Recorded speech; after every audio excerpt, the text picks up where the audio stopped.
Let me welcome everyone to the Future Trends Forum. My name is Brian Alexander. I'm your host, cat herder, and MC for the next hour, and I'm very glad to see all of you here today. Let's begin with just a few words about the forum, how it works, who supports it, where it came from, and what we can do with it, and then we'll dive into our session with today's guests. So to begin with, the Future Trends Forum is a discussion-based weekly video conference where we take a look at where higher education can be going. We dive into a particular topic. You should know it's a discussion-based spin-off from the Future Trends of Technology and Education report. That's a monthly trends analysis that takes a look at about 83, 86 trends, and has been following them for about 5 years now. That gives us a chance to look at major drivers that are altering education technology and try to get a sense of where they could take us in the near, medium-term future. Now, this is also a project, Christopher, next slide, please, that is part of a larger effort, which I call the Future of Education Observatory. This is a multimedia, interactive, ongoing, very public exploration of where education can go next.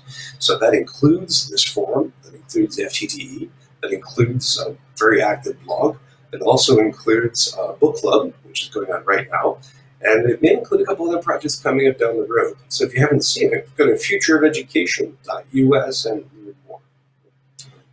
Now, we can say a bit more about the background. A key part of this is that we believe in having these conversations at as transnational basis as possible. So as you can see from this map, we've had guests and indeed presenters from all continents in the world, from East Asia to South America, from North America to the Middle East. We think it's really important to have these conversations be as transnational as possible so we can really get a handle on where education technology are going. Now, let me say a bit more about how all this comes about. We can only conduct this kind of work with some very generous support. I want to thank some of those sponsors right now. First, I'd like to thank NYSERNet. This is a nonprofit in New York State that helps at state's colleges, universities, museums, and libraries get online. They do terrific work, and we're very grateful for their support. We're also very grateful to Shindig, because as you can see, they make available this technology that we're using right now. And let me just tell you a little bit about the technology, if you haven't been here for a while, if you're new to it. Right now, where I am, and where this slide is for the next couple of minutes, is called the stage. Everybody in on this video conference can hear and see us. Below us is everybody else. I think of that as the participant swarm, or the collective creature formerly known as the audience. If you look around, you can see people like Paul or Annie, or the wonderfully newly bearded Brett Besson, all smiling and looking at you. You can also see some silhouettes from people who don't have their cameras on, but nevertheless listening and participating.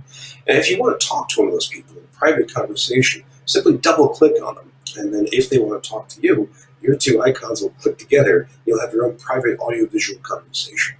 Now, this is about conversation, so let me show you 3 major ways that you can share your thoughts and ideas with us. Go to the very bottom of the screen.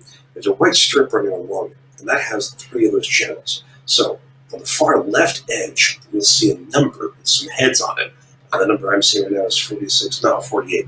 That gives you a list of all the people who are in on this conversation right now. So if you click on that, you'll be able to stream through and see everybody from Tara to Todd. And you can click on them to learn more about them if you'd like.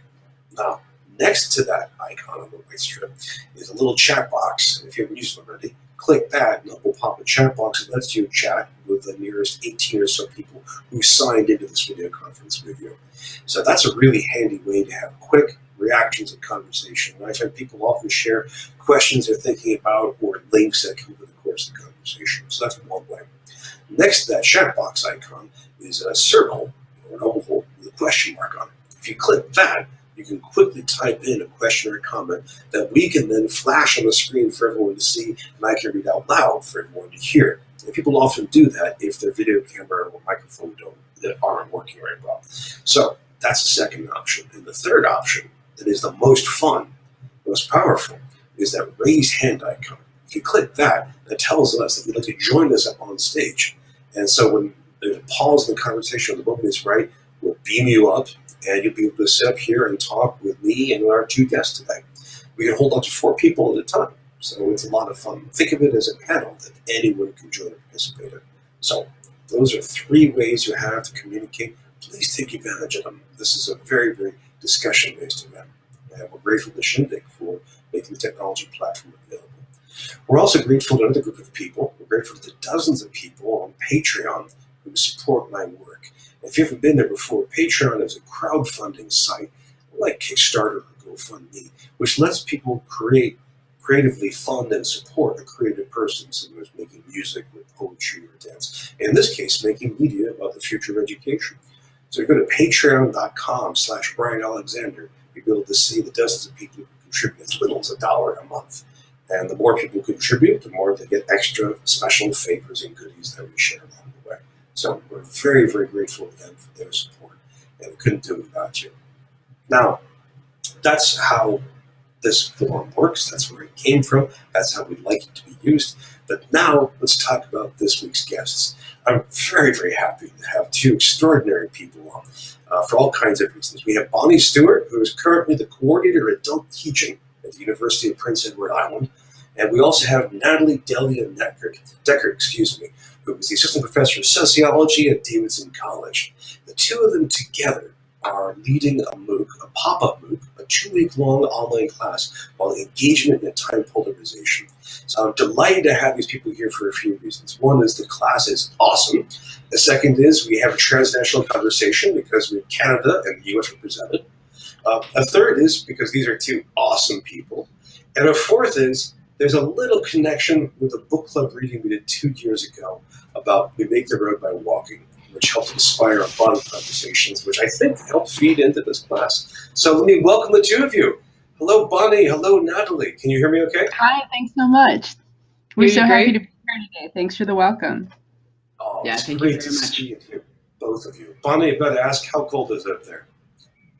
It's a beautiful day. I think it's actually above freezing, and it's gorgeous. All the things they say about Canada, totally lies. That year we had 18 feet of snow. We're never going to speak of that one again. No. And then, Natalie, I have to ask you for the flip side. All right, how warm and pleasant is it down there? I'm in the U.S. South, and anything that I'm going to say to describe the weather right now is going to make me seem like I'm showing off. So I will not answer. All right. You'll take the fifth on that one. I'm going to. But you do have some nice flowers right behind you, so that gives us a hint. Well, let me just quickly ask, before we dive into the class, if each of you could just say a few words about what you currently do in your current positions. Bonnie, I think you just moved to PEI, or am I wrong in that? No, I've been here for 13 years. I grew up here. I left for about 15 years, and then I came back. Had you told me when I was 17 and I got the heck out that I would come back, I probably might not have reacted in an entirely positive way. I've been really happy being back here. I am actually the position that you mentioned, the coordinator of adult teaching was my old position. I am now program lead and designer for experiential education at UPEI. So I'm kind of rolling out a broad whole campus effort to talk about experiential learning, support experiential learning, begin to define experiential learning, and make sure that it's pedagogical and not just kind of a buzzword that's being forced on the campus. Well, we've got some great initiatives, but they've always been silos. So my job is to kind of collect and do some faculty development and some non-curricular programming around that. And I teach as well. Oh, what do you teach? I teach leadership courses. I teach digital literacies courses. I've taught adult ed courses. So I teach in kind of all of those areas, mostly within the Faculty of Education. I've got a lot of sun in my eyes here, and I'm just thinking I might want to, oh, look, that's better. There we go. Hi. Now I can see you.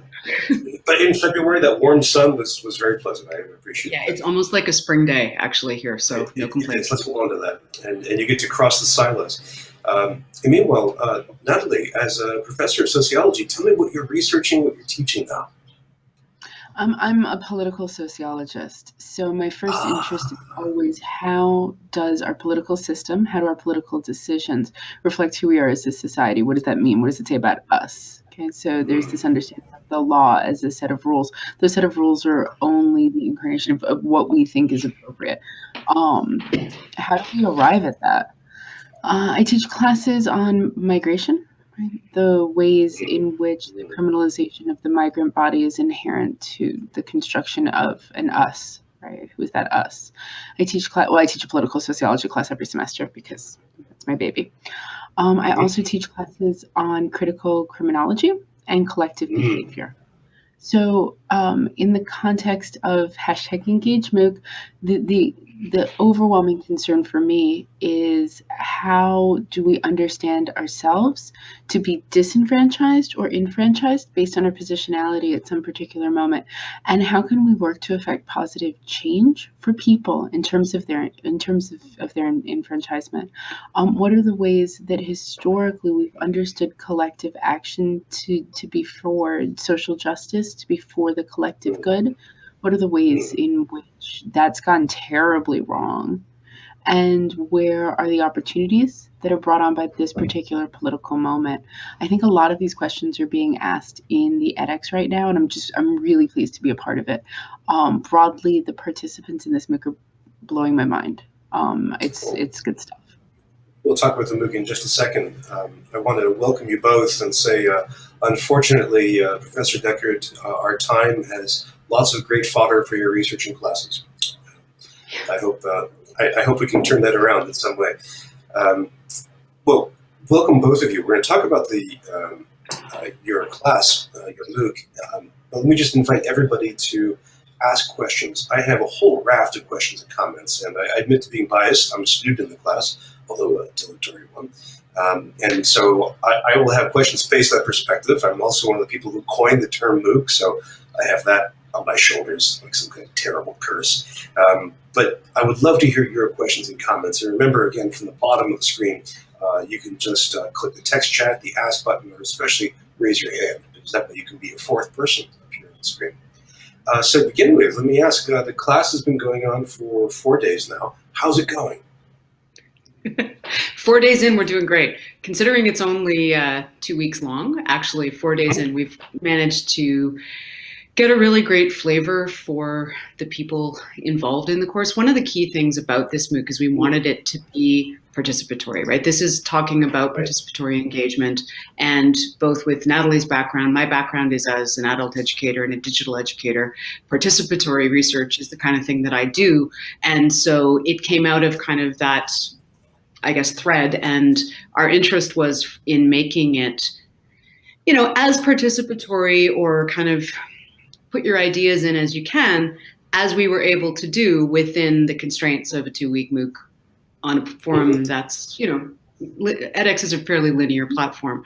So we're doing everything we can to kind of break that open, make sure that we have some synchronous live Google Hangouts, but they're not all at the same time because we recognize that that's a real barrier across time zones. We do have people from all over the world. We're also doing tomorrow and the next Friday, so both Fridays, there will be a live Twitter chat. The hashtag's been really busy. The Twitter chat is going to be at noons EST on Friday, so 1 p.m. for me in Atlantic time, and something that will at least allow people who are kind of over in Europe and the Middle East to participate, and possibly folks in Australia, maybe into the, I'm not sure if that's going to work out or not. Anyway, we're thinking about trying to make sure that people have different times so that they can maybe hook into one of the live events. And also making sure that we're really encouraging people to actually talk to each other. We've kind of set up a space where people can at least connect and perhaps have what they're putting into the conversation received and responded to. So we have a really great team of 5 of us who are all kind of working away to try to make sure that we're hearing people and trying to take the conversation a little bit further each time. A question about that team, but first, you've done a great job of describing the different functions or affordances of the class so far. Talking about the synchronous sessions, the different ways using Twitter. What's the hashtag again? Engage MOOC. One word, hashtag, right? Engage MOOC. Yep. Well, let me ask if I could, and people, you may have questions about the specific ways this works technically. I have one quick question, which is, you say you're making a space for people to talk with each other. Is the main channel for that person to person via Twitter, united with a hashtag, or do you use the discussion tool within DX or something else? I think that we've really left that open to the individual participants in a way that should help people use the form that's most comfortable to them, and feels best in terms of facilitating conversations. I think because we have so many different options, it really opens up those doors for people. I've seen a lot going on in the discussion forum, but to Bonnie's point, I've also seen a lot on the hashtag. And That's there are also blogs about too. So yeah. Yeah. So some people are really comfortable in edX and maybe are not on Twitter. Some people are using both. There's a whole class of students in Egypt that I think are actually engaging with the course entirely through Twitter. So nobody will get a full picture, and that's okay. It's very much built along the model of sort of the early distributed Canadian MOOCs, except within the edX container. So to be fair, we actually have one of the granddaddies, Stephen Downs, who is joining us in the course. And I'm not sure that we have, I'm not sure that we're managing to do all of the things that would be part of that original participatory model, but we're at least trying to, I think, introduce people who may have signed up more for a classic edX MOOC type style to a model that is a little bit more person to person. And also, particularly with the Twitter pieces that we're encouraging, also many to many, because I think that, and again, we're not saying people can just read Twitter if they want to. There are lots and lots of reasons not to necessarily engage publicly on Twitter at this point. But if people are there, great. And if they're not, they can still read everything on the hashtag without logging in. So they're not necessarily kept out of that piece of the conversation. And you also have video. Sorry, go ahead, please. Oh, I thought that was something that was really interesting that came up during the first 4 days that you were asking, right, how's this going? One of the ideas that lurkers are welcome, absolutely 100%. That counts as participation. And I think by opening up as many challenges as possible, we also open up as many avenues for people just to see what that conversation is and choose for themselves when they're jumping in, because there's different levels of public versus private, one-to-one versus many-to-many. And I think that's something that we're really proud of. And is intentional. And we have some provocateurs who are joining us because, I mean, I do some of the adult ed and digital side, you do the political and sociology side, Natalie, and our work intersects, but we are neither of us probably totally comfortable saying, hey, everybody come, we're the great experts on all the things that we need to do to solve this hot mess of an information ecosystem right now. So we have invited some key people who are kind of leading parts of the conversation around that to join in, to give a provocation or some kind of live availability as well as a reading or a video to folks in the class so that they can engage with those core ideas and also have some synchronous kind of access to some people that they might not otherwise get to connect with. Like Chris Gilliard, right? He's on Sunday. I'm looking forward to that. So he was a guest a month ago. He's terrific. You also have video content, which is in the kind of classic EDX style. Yeah. So you have a bunch of videos that they're embedded that people can watch. Yeah. One of the things, particularly for the first topic, we kind of wanted to go back and look at some of the histories of different types of participatory political engagement. And so the team in North Carolina went to what used to be Highlander Folk Center, the Highlander Education Research Center, who've been doing amazing work in this area for generations, and also did a video interview with someone in my neck of the woods who is part of the Cody Institute in Antigonish, Nova Scotia at St. FX University, whose history goes back 100 years and was kind of where the conversation for this MOOC began. So some interesting historical pieces that we wanted to include, and then some different really amazing Davidson alumni, because this is a Davidson Now MOOC. It's Davidson sponsoring this. I'm just getting to work with them. But Davidson alumni, Davidson faculty, all these folks will be also sort of showing up in videos throughout the course, folks who have a lot to contribute to this conversation. Oh, fantastic. Hi. Well, speaking of contributing to conversation, we have another person here. Hello, Lindsay. Hi, everyone. It's nice to see you. Thank you. Where I'm from Tucson, and it's been raining for like 36 hours. So even though it's Tucson, the weather has sucked, going back to the previous conversation. But I had a quick question. You mentioned your international audience, and I think that and it's got me started thinking sort of around peer teaching, and also, Bonnie, your comment about how your fields sort of intersect. So my question was, how are you all engaging sort of peer teaching in the course, and how does that intersect with the conversations around disenfranchisement and enfranchisement, especially given all the cultures and the nationalities and how we can learn from different folks about what that means online. Can I go first? Sure. I just wanted to make sure I wasn't going to cut Bonnie off. I think it's an excellent question around MOOCs in general, not just this one specifically, although we are particularly intentional around the ways that we're engaging with everyone in the class and the diversities, not just of nationality, but of background, of socioeconomic status, of racialization, racial identity. Gender and orientation become really particular, right, when we're talking about how voicelessness can be forced. So how do we, to some extent, buy into that, right, when we're choosing a platform, when we're choosing the ways in which, I mean, just the fact that it's in English, right, and how do you get around that? How does that look? I want to underline what Bonnie said. I don't think we've solved it. I don't think that we've answered it. We've been very much in our conversations around the design, trying to do the best that we could in a way that's almost impossible. And we're watching it roll out and hoping that we're doing a good job. And the positive feedback that we're getting is well received. Thanks, everyone. But I think there's a lot of work to be done. Natalie, do you have a sense of what you've done that is the most successful in addressing the gaps that Lindsay has identified? I think that the incorporation of Twitter particularly, let's look at the demographics of particular social networks and the way in which Twitter is received in the global south versus in more industrialized nations, the ways in which it's really worked to include people historically marginalized as a function of racial identity. It's absolutely disproportionate, and our incorporation of that particular social network was absolutely intentional and something that we chose. That's my best example. I'm in love with that, the way that that's working. Yeah, and I mean, and again, Twitter doesn't work, for everyone, and we know that, and there isn't a one-size-fits-all way of doing this. And I think pedagogically, even when you make a MOOC participatory, there are some real limitations. So when Natalie and I first sat down in November, I was in North Carolina.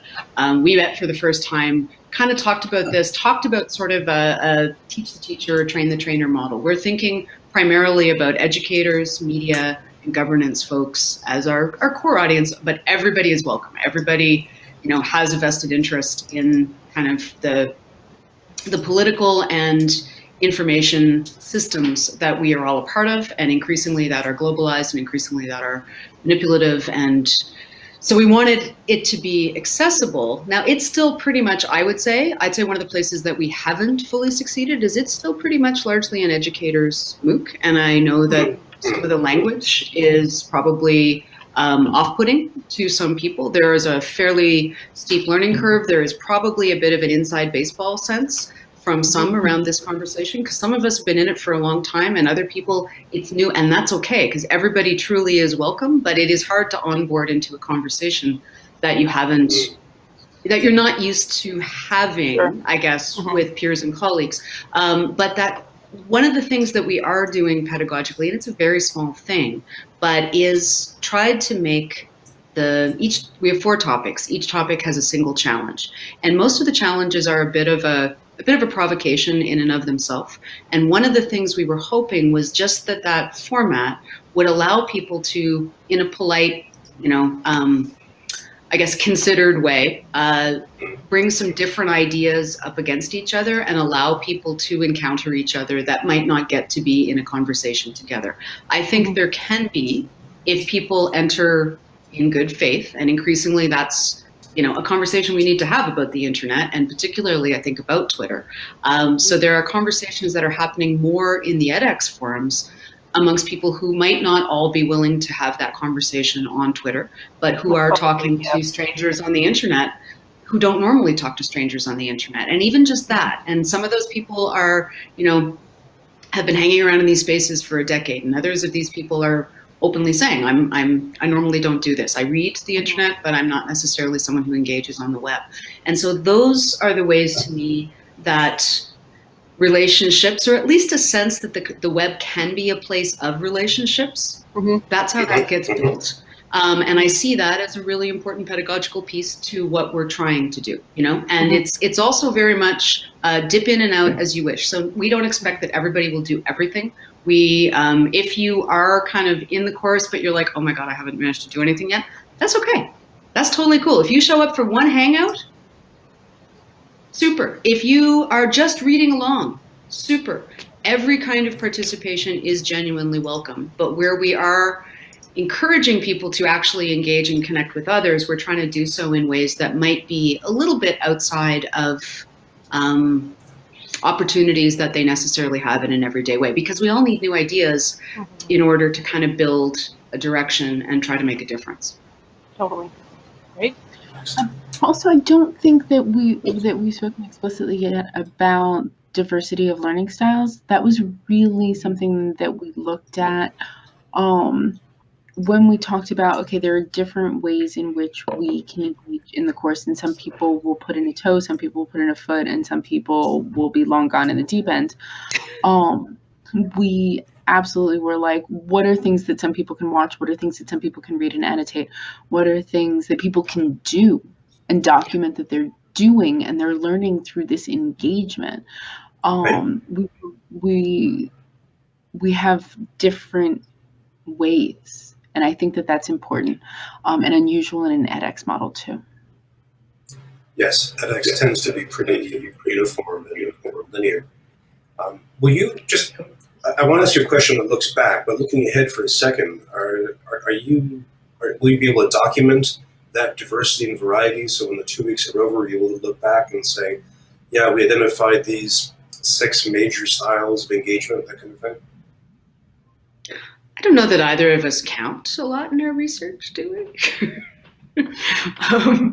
But maybe not 6, but I think we do have plans to actually talk about the sort of the pedagogical approach. And I'm curious about whether we're able to generate some sense among participants that this was participatory, or that it expanded their idea of what participatory could be, right? So when we do our very small kind of final survey, those are the kind of questions that interest me. I think that particularly in a MOOC, when you try to decide, okay, what was the most successful activity? If your numbers are your measure, it could be that was on a Wednesday, and that happened to be for the majority of, there are so many different factors, especially in something this short and this spread, that I didn't want to be making a lot of value judgments about pedagogical quality or success just based on kind of numbers of who completed stuff. We'll have that data because it's provided by the platform, but my interest is more in actually. And again, my type of research is really more, what do people have to say about the experience? So more qualitative. I'm very much a qualitative researcher, yeah. Excellent. To Barney's point, the issue of the 2 weeks, right? The issue of the self-selection, the issue, I would be really hesitant to draw inferences from the correlations that'll come up from this data. So is it, for example, that people that engage in a particular way are more likely to stay the duration of the course, or is it that people who are more likely to stay the duration of the course tend to also participate in this particular way? We cannot even begin to get at that with the data that's provided from the platform. And I think that, it's kind of a dangerous endeavor, even trying to make those inferences. Okay, well, thank you. That's a good answer. Well, let's walk you back a bit before these crucial 4 days so far, and let me ask you more about the inception of the class. Why this topic now? Why EDX, and why you two people? Well, what were you thinking when you created all of this? Awkwardly, this is the second time today that someone has asked me, what were you thinking? I'm not surprised. Same topic? Same reason? No, different topic. Totally. Okay, good. That's important. Hello, Todd. I would say, hi, Todd. How are you? You've popped up. Wow, I know. You're. Do you want to ask a question before I answer that question, or? Yeah, I did. I had a question. If we could go back, if that's okay. Sorry, Sure, I don't know please how go I ahead, got Todd. up. I don't know how I got up over here, but Well, welcome. this is the second time I've been in one of these events with this particular product, which is really different than, say, a Google Hangout where you can get invited and you can participate. But a lot of times when I show up to those, I can't speak because I'm not in the Hangout. I'm just watching it. But my question, I guess, was that whole part of guiding somebody from kind of lurker, oh my gosh, I'm not going on Twitter, oh my gosh, I am actually interacting in a discussion forum in a MOOC or on some academic space, to kind of having a relationship with somebody. How do you get people to do that? And when you were speaking a moment ago about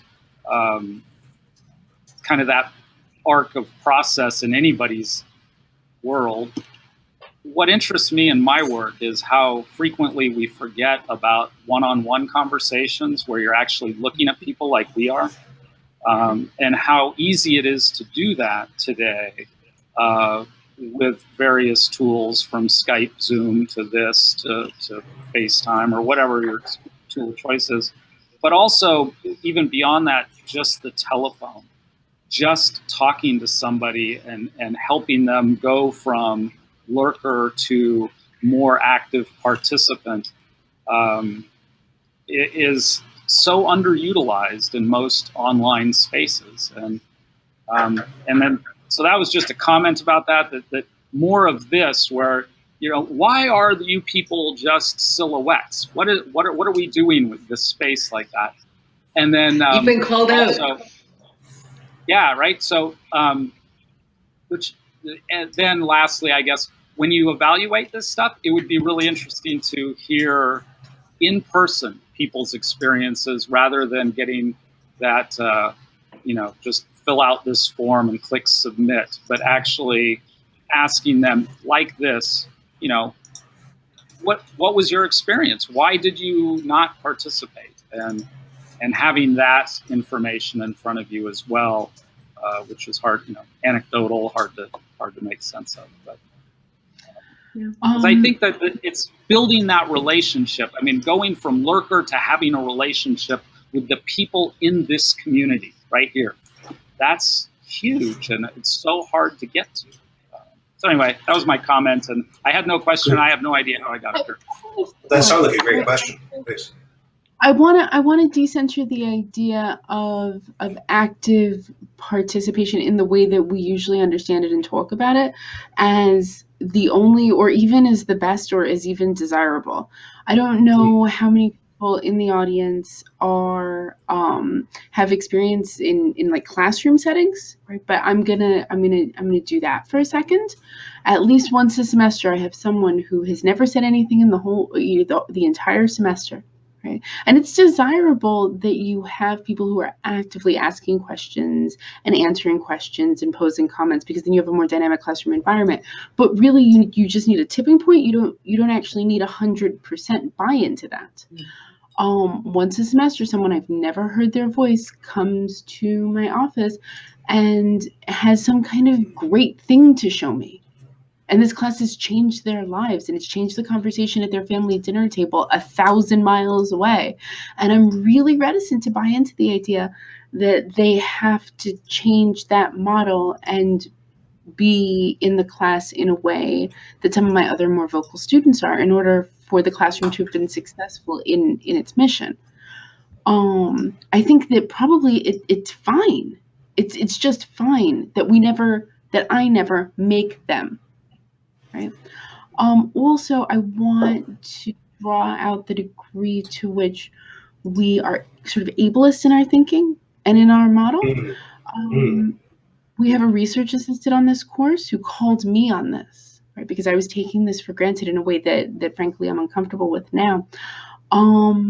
There absolutely are a million reasons for silhouettes, and I'm not calling the silhouettes out, for silhouettes that aren't about whether or not you're willing to be seen, right?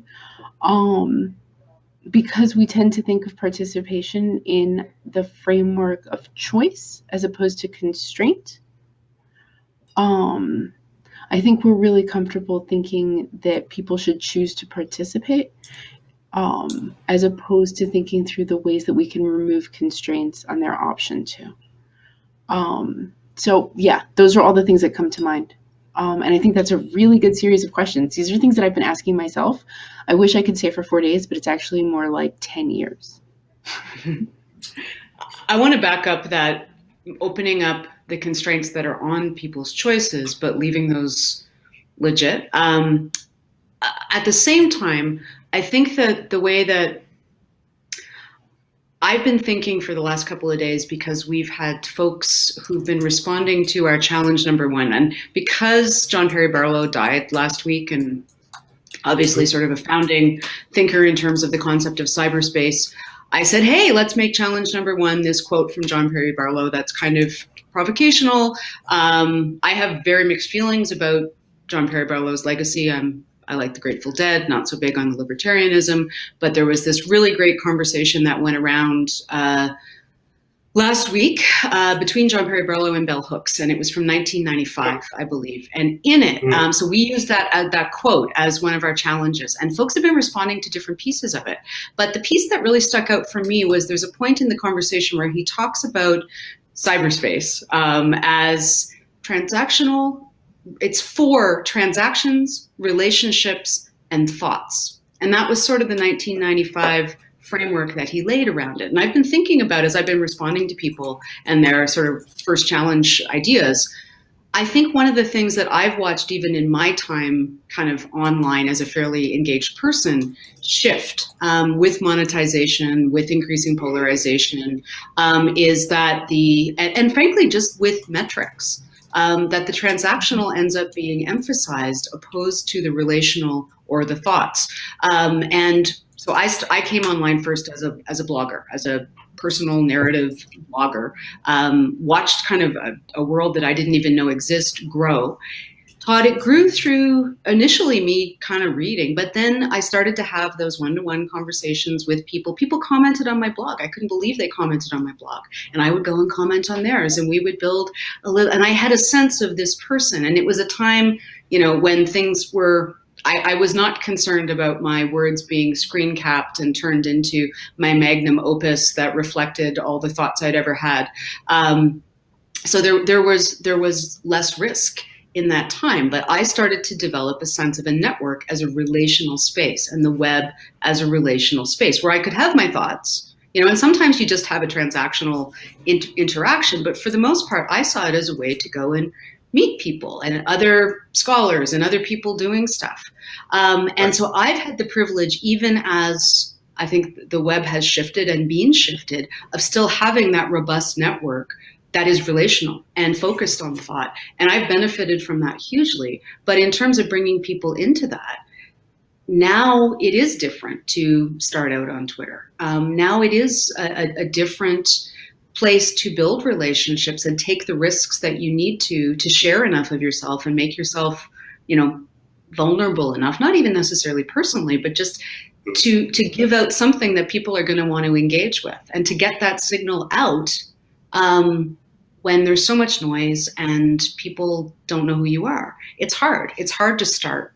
And so what we're doing is trying to just make it so that even if people do stay in the edX platform, at least they may have some sense of the usernames of the other people there. And then maybe if they come and watch on Twitter, and those people that they've seen sort of this much writing from, even if they're only writing this much on Twitter, well, they kind of have a sense of who that person is from the longer pieces that they're sharing in edX. Maybe a few people will make a connection to a more, I guess, a model that would fit, our practices more. But I don't care if people are on that linear trajectory. They don't have to turn out like us. Maybe there's a whole new form of practice and engagement, that will emerge that does not look like the one that many of us who are sort of pre-monetized web share. Wow. So maybe this MOOC is coming at the moment of transition, when we are creating a new form of cyberspace, succeeding the 1980s. That's fantastic. That's a lot, Brian. That's a lot. That is a lot. Well, I I'd would say more at expect least we're nothing else from observing two of it. you. You're observing, but you're also helping make it. And this is learning by doing work, right? Yeah, I would like to see us make it. I would like to see us try to build practices that foreground relationality and foreground listening and foreground all those things. It's a small group, but all you can do is put ideas out. Well, I have to say, first of all, well, please go ahead. Sorry. Oh, I think the challenge, I'm still thinking about Todd's really excellent series of points. I think the challenge is to make people feel welcome without forcing people to, or making them feel as though there's pressure to. If what we're talking about is a new type of cyberspace where agency is centered, constraints are removed, and choices are optimized, then I think that involves all of us understanding participation really broadly. And I'm hoping, that hashtag engagement is part of that, right? Yeah. I'm not sure that we quite have the language yet, and I don't mean just us in engagement, but one of the things that we're dealing with as we dig into Chris Gilliard's provocation, which just kind of came out last week and topic 2 started today, is polarization itself, how, one, it serves for profit and power, and there's a status quo invested in none of this really changing. And if we are going to see that change, then we're going to need a great deal more shared language than we currently have. Sometimes I feel as if what's happened is in the space right now, everybody's identity signals are out there and everybody is kind of playing from my cold dead hands. And so there's a real symbolic, constant kind of battle being waged because we're having to read so many signals to be in the world today that we're reducing people sometimes to their signals pretty quickly as well. And I'm not sure that we have a social contract that has evolved as quickly as our capacity to have 24/7 constant mediation of other people's signals. That's really well said. Todd began his comments and questions by mentioning that this forum is different from most other video conferences, which it is. We try that deliberately. And one of the things that has been crucial to me is that we are welcome to diverse points of view and people who argue with each other. We've had critics of other guests come on for weeks and sometimes at the same time. And I try and make that as welcoming as possible. I'm really conscious of what you, Natalie, not just what you said, but what you reported from your instructional designer who called you out on ableist language? Oh, no, one of our student research assistants. Excuse me. And I try very, very hard to get as many participants here as possible, participating in a maximum way, which the greatest throughput is really for video, like Todd just did. And that's very positive, and I try and share that out as possible. I'd say maybe 5% of people in a given hour will do that. And that seems kind of consistent with the old metaphor of 10% of people actually read a blog, comment on it, maybe 5%. But I really want to make sure that we have these multiple channels for people to participate. I didn't mention Twitter yet. We have a pretty active Twitter chat, which during hours like this, I actually have a hard time monitoring because I'm monitoring so much at the same time. And there's also this problem. If I'm monitoring Twitter, I'm clearly looking away from you. And I don't want to do that. So I can't. I pounce on it right afterwards. But I think what you said is so powerful. We really are redefining participation, engagement, and having that kind of, not just multiple channels, but also multiple levels that we accept and expect at the same time. That's really powerful. Thank you. Friends, I'm talking about participation. You have more questions and comments. So again, we've just been getting pretty meta here, or I have been. So please feel free to use any of these channels to communicate. While you're thinking about questions, I have one more that's more practical or organizational. The two of you are from two different institutions, from two different nations. You have provocateurs numbering, 5 or so. You have a support staff of 5 or 7. I mean, this is a swarm. This is an enormous project. I've got to ask, how do you wrangle all this? How do you manage to do? I mean, the ex-MOOC idea is often the one prof who will lecture to you, and behind the scenes a media support team. But you're doing something like a community effort. How do you make it happen practically? Slack. Yeah. Okay. I mean, we have a Slack channel right now. It's fairly new. We actually did quite a bit on email, but we are not one centralized group. So like we have been encouraging distributed participation, we've each been kind of doing our own little pieces of this. Really, the people at the core of it, Sunday Richard at Davidson, is an old friend of mine from 15 years ago when we both lived in Asia, and has lived in PEI here for a while, was in Wisconsin, is now at Davidson. And her, I believe now, director, who is a colleague of mine, we ran a conference together at Stanford in about 2015. Kristen Eshelman called me up, or DM'd me initially, one day in October and said, do you want to consider making Antigonish 2 a MOOC? And basically deputized Sunday, bless Sunday, who has taken care of a lot of the Sunday's an instructional designer at Davidson and has taken care of a lot of those pieces, along with her student assistant, Annie, and Natalie's student assistant, Ariana. And that's really been the core team for the Davidson piece and the MOOC end of things. I've been more on the communicating with some of our provocateurs. Natalie's communicated with others. That's been mostly email, but everyone's doing their own bits and pieces. And we have managed not to blow up yet, which is always good. I feel like unsaid here is the importance of the fact that we get along well and we all understand each other as a group, and we're all moving towards the same goal, which has been set out from the beginning. Nobody ever names these things. It's amazing how things come together when people are willing to say, you feel more strongly about this than I do, let's do it that way, over the course of all small decisions that need to be made. Frankly, without that, it wouldn't matter if, Bonnie, your office was next door. This wouldn't come together. How much of this is how much of this is based on face-to-face engagement? How much is totally online? Like we've met once. We had lunch in November. I'll mention a brief thing. In 1999 and 2001, I team taught a class online about the Vietnam War. And when we were preparing in 1998, a group of us met face-to-face. We hadn't met each other before, and the meeting was really tense.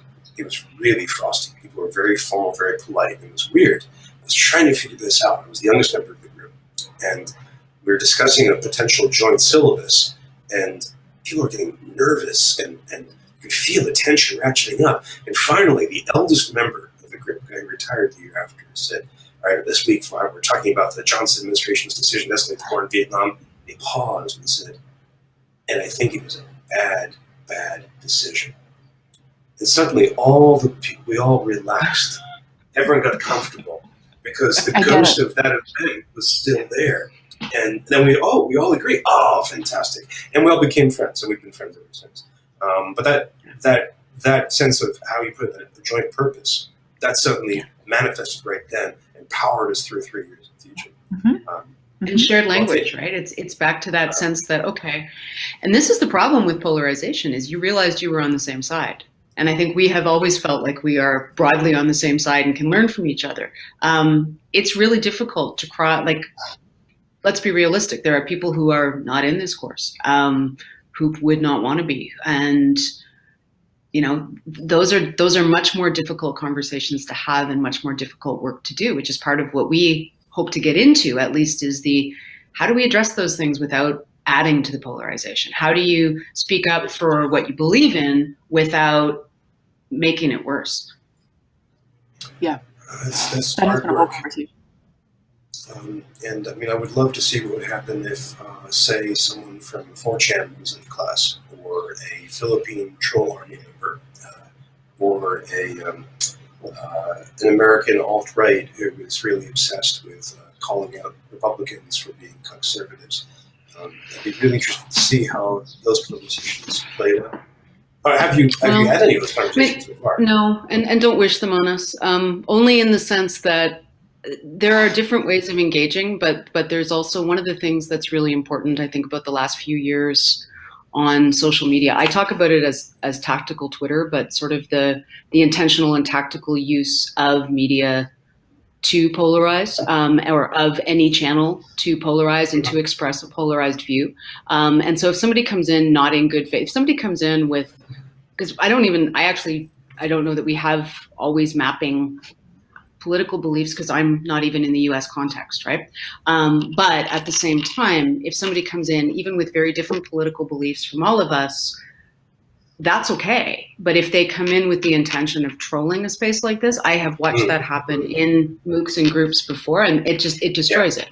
There is no way to speak back in good faith against somebody who is aiming to sow seeds of the destruction of that trust that community tries to build, right? So we're always vulnerable to that. It's not unique to digital space. No, it's the not. way that it's not unique.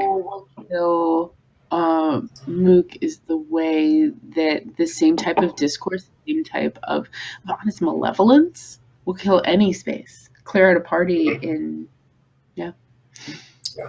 And you see a lot of this in back when we talked about virtual worlds, and still to this day in gaming, we have griefers, and that's a long-standing pattern. But you're talking about sowing seeds, so let me on a more positive note think about some of the positive seeds that are being sown here. And again, let me remind everybody, please chime in with questions and comments. We already had in one chat room some praise of lurkers, by the way. Ray Garcelon was trying really hard to think of new names for lurkers that sounded better, less pejorative. And they included observer, watcher, but best of all, MOOC ninja. So I think I just want to pass that on. So looking ahead, I mean, in about 3.5 years, that is to say a week from now, your class will come to an end. What then? Are you thinking, for example, about rerunning this later on in the year, or rerunning it and modifying it in some way, making it shorter, longer, changing it up? What next for the Engage MOOC? We're stunned into silence. I have a thought, but go, Bonnie. Well, we haven't talked about doing it again. We've talked about doing it this one time, and I think we'll revisit that. I'm not at Davidson, so this is probably much more of a Davidson type conversation. I'm the sort of visitor. One of the plans, though, for the end is we're hoping that at least some people are interested in taking some of these ideas and applying them into participatory contexts in their own work life, their own online life, whatever. And again, be it education, be it governance, be it whatever it is that they do. If they want to start running, hey, here's a way to use Mike Caulfield's 4 Moves literacies workshops at their local library, super duper. Because I think we need more of that. And that was really the initial idea, that my Antigonish 2 project is kind of just a network, but of people who are interested in engaging in trying to do something, in feeling like, okay, we don't need to just be helpless and go, okay, everything's fake news, so sit back and let it all go, but rather, what is some small thing that I can do where I am? And if I don't have the knowledge that I necessarily need to feel on top of that, here's a network that I can reach out to and get resources for and that sort of thing. So one of the things that we're doing is, and at the end we'll be encouraging people, hey, if you're interested in keeping engaged in this network, please join, please send me your name. But also trying to encourage people to try things in their communities and share them back with that network. Because I think we all also need to see positive examples of people doing things in their world that matter to them in relation to this information ecosystem, rather than just sort of the constant feed of, hi, it's a tire fire, hi, it's a tire fire, every day. So you're planting seeds for the future, or maybe starting a movement. I think an itch gets to spread. Maybe a little. Every What do you day, think? without exception. The question is whether it finds purchase or not. Well, what would that be like? What would purchase mean? Well, I mean, let's talk about it in the history of social movements. So it starts out, and there are people with what history decides are good ideas, and they're important to the amelioration of people's lives in general. Whether that means in a single community, a single nation, or globally, I have no idea. It depends on how ambitious you want to get.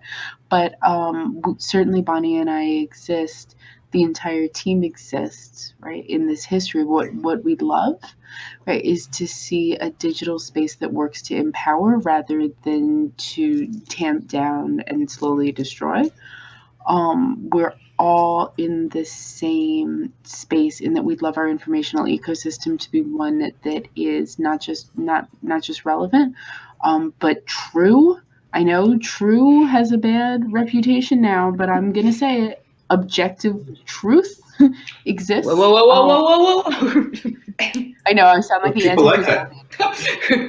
Some people do. I'm not one of those people, but otherwise I was with you. Totally with you. Yeah. Except for the people love that now. He's like, am I the only postmodernist on this shindig? If you're postmodernist, then I don't believe in objectivity. I'm saying, are you the only postmodernist on this? I spent a long time working with Deleuze and Guattari, so we can talk about that. But what's interesting is that in 2018, we have this real split among, call it the left, call it progressives, call it liberals, whatever you like, among those who still believe in the classic Theridian free play, the signifier, the Nietzschean, there is no objective truth that you can really see, versus those who say, well, this is actually about cold hard facts, that there's science that is settled, that the enemy, the opposition, are people who are anti-fact. And as someone who studies this, I'm fascinated to see that split happen. It reminds me a bit of the 1990s science wars, for example. Mm-hmm. I enjoy the idea that truth is a function of time and place in the abstract as much as any other sociologist. In my politics and in my social policy, I prefer for us to agree on a starting point from which debate can occur. And I think that what that would look like if it were a movement, if it were a successful movement, and if it was reflected in our collective lived reality, that would be the end of polarization, right? And I think that's what we're hoping. That's a grand hope. Thank you. That's a really great ambition, which the class really deserves.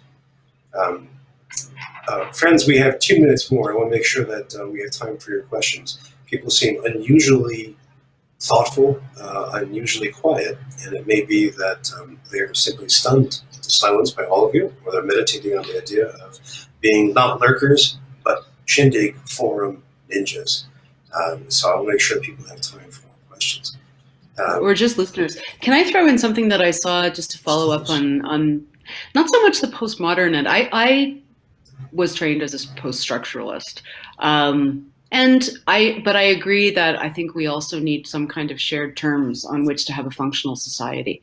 And one of the things that I think Mike Caulfield actually tweeted it yesterday, but it's been a conversation happening in my house for months, is I feel like somewhere we had an opportunity about 20 years ago in the midst of those 90s wars, even as post-structuralists, to just grasp a basic concept of structure and the ideas of intersectionality, ideas that in the structure there are different kinds of logics of dominance and equality. And half of the arguments, maybe more than half of the arguments that I see deployed every single day, not just on social media, but in media in general and in society in general, have to do with the rejection of the idea that maybe there is an objective truth of structure, that people do have different lived experiences based on how they are embodied, and what kinds of places and status places, what kind of social locations that creates in society. And even just that piece, if we maybe we don't even need to get to post-structuralism and postmodernism. Maybe we just need to get to structure. And if we could have half a shared conversation on that in society, we'd be like way further than we are right now. But that's not really the conversation we're having in Engage MOOC, nonetheless. Well, if you want to find out what kind of conversations are happening in Engage MOOC, there are a lot of ways to do it. One is to follow them on Twitter, use the hashtag Engage MOOC. The other is to go to the EDX site and sign up for free for the class, which I strongly recommend doing. Let me just ask, we are out of time. I'm really afraid. Bonnie, Natalie, what's the best way for people to follow both of your work? Is it via Twitter or through some other form?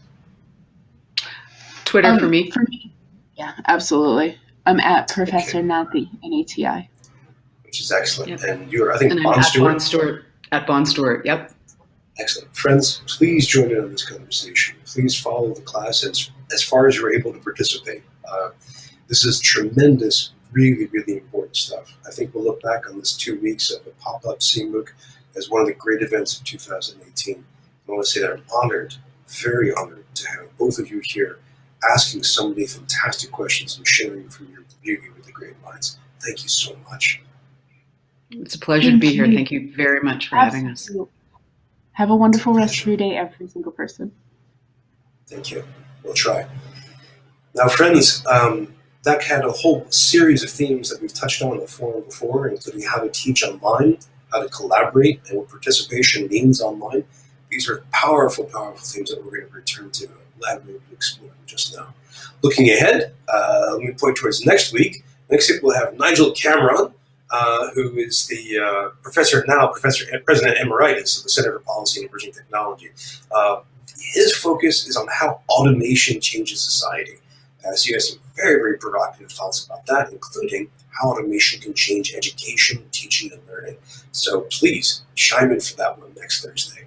Now, if that's not enough for you to look forward to for next Thursday, and if you're not already spending lots of time in an Engage MOOC, we also have the book club. We're continuing to read Soonish. We've had great feedback and great participation from all readers, including one of the authors, Kelly Wiener-Smith. So please keep reading Soonish if you haven't had a chance. The book is a delight. It's very funny, very, very rich, an incredible act of pedagogy. I strongly, strongly recommend that. We're having a blast. If that's not enough, to find out more about all this, go to ftte.us and check out the Future Trends and Technology Education Report, or go to shindig.com to learn more about this technology. In the meantime, thank you so much for your thoughts and your consideration today. We'll see you next time. Bye-bye.